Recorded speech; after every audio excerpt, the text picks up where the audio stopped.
And subscribers, welcome back to the channel. You don't know it's a boy SAE. Bless upon yourself, and thank you all for tuning in to this one. Some wonderful people. We have a matter of fact, we really want to share 3 topics with you guys this time around as regards to Brian Lara almost got his heart shattered by William Mulder from South Africa as he nearly saw his 400 highest test record being shattered, but William Mulder said he respects Brian Lara and he decided not to go for it. Also, gonna zoom in on Andre Fletcher smash and beaten 118 in the MLC to close out the Night Riders campaign in style. Plus, Hinds called for the Jamaican authority to give confirmation ahead of the third test between Australia of the day and night. Are everything in place? Are the infrastructure, are the lights certified?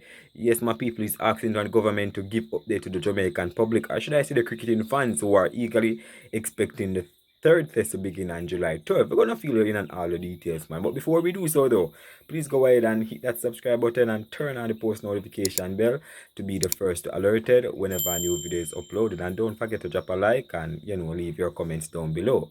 So wonderful people, let's talk a little bit about Brian Lara first, then we dive into the remaining details. Brian Lara, today I'm sure he was watching the match, or he was alerted by people when William Mulder was near 33 runs short of his 400 runs, and he decided that, you know what, in the interview he said the reason why he didn't call or he didn't go on because he could have made that 400 and beat Brian Lara, but Brian Lara is a legend and he believes that this record should remain and he respect Brian Lara. He talk about he doesn't know what fate holds for him or his destiny, but he look up to Brian Lara, so he decided that alright, he's not gonna go for it and let the record remain with the great Brian Lara because he has done a lot for the game, and he respect him. So Brian Lara has survived, or his record have survived, but I'm sure he would have said, boy, it's been, or he might be happy that his record would have been broken, but nobody want the record to be broken. But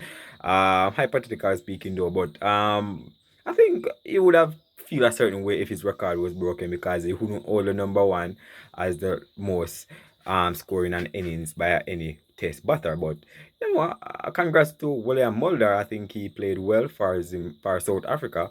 Zimbabwe is not a nation where up there, but I think congrats to him either way. It's still an opposition, still a part of the ICC, so we're not gonna look down on them. So congrats. And let's move right along to Hinds demand the Jamaican government or sports minister to really give update on the infrastructure or the things are in place for the third test versus Australia. You want Jamaica to prove that they are not the worst. You want them to prove to the world that Jamaica is up there as well. So let's dive right into the details, all right?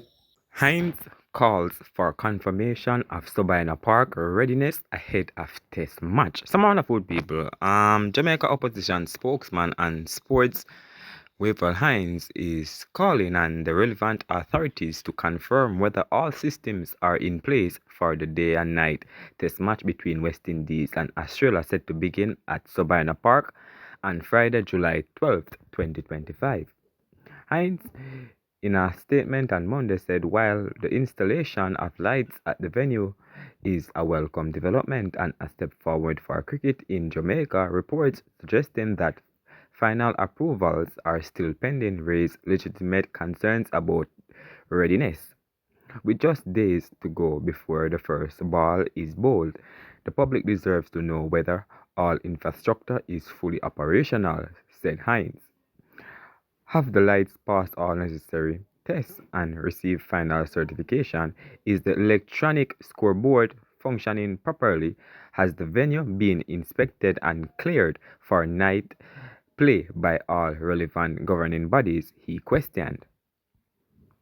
Additionally, Hinds noted that the return of Test cricket to Sabina Park is a landmark event that must be executed to the highest standard. Jamaica fans are excited, the region is watching, and the world will be tuning in.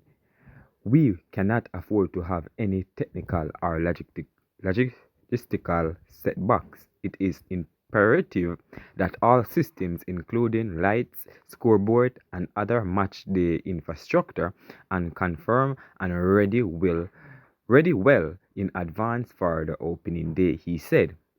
Hinds is urging the Ministry of Sport and the Jamaica Cricket Association to provide an immediate update to the Jamaican public and ensure that all outstanding issues are resolved before the start of play. This is not just a game, it's an opportunity to showcase Jamaica's capacity to host world-class cricket. Let us ensure we get it right, Hinds concluded. So, Hinds are asking for a confirmation from the government or the sports minister who are in charge of the Sabina Park project. So, I hope we can get confirmation soon. So now, guys, let's move on to Andrea Fletcher since late in close off farm in the MLC. Andre Fletcher signed off Major League Cricket 2025 in style, people cracking a since late in 118 to lead Los Angeles Knight Riders to a thrilling 11-run DLS victory over San Francisco Unicorn in the final league game at Lauderhill on Sunday. It was only Knight Riders' second win of the tournament, but it proved to be a decisive blow to the Unicorns' hopes of a top 2 finish, condemning them to third place and a spot in the eliminator.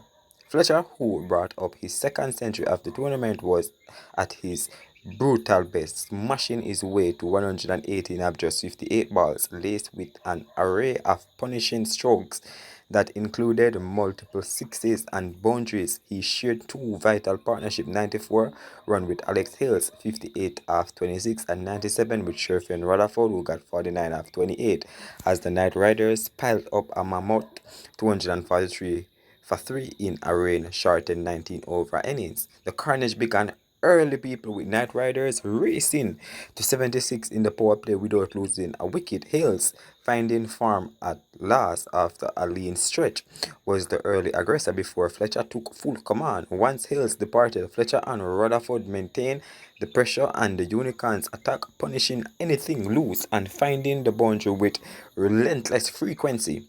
The assault hit a peak in the 18th over when Fletcher, batting on 79, smashed Brody Conch for 3 sixes and a 4 to surge past 3 figures. He continued the onslaught with 2 more sixes in the final over from Hassan Khan before falling off the last ball of the innings for a spectacular 118. His innings was the bedrock of what became the highest team total at Lauderhill in the tournament, a venue where 188 had previously been the ceiling.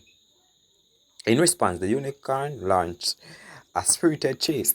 Sanjay was sensational at the top, hammering 92 of just 40 balls with 7 fours and 7 sixes to give the Unicorn a real shot at the massive target.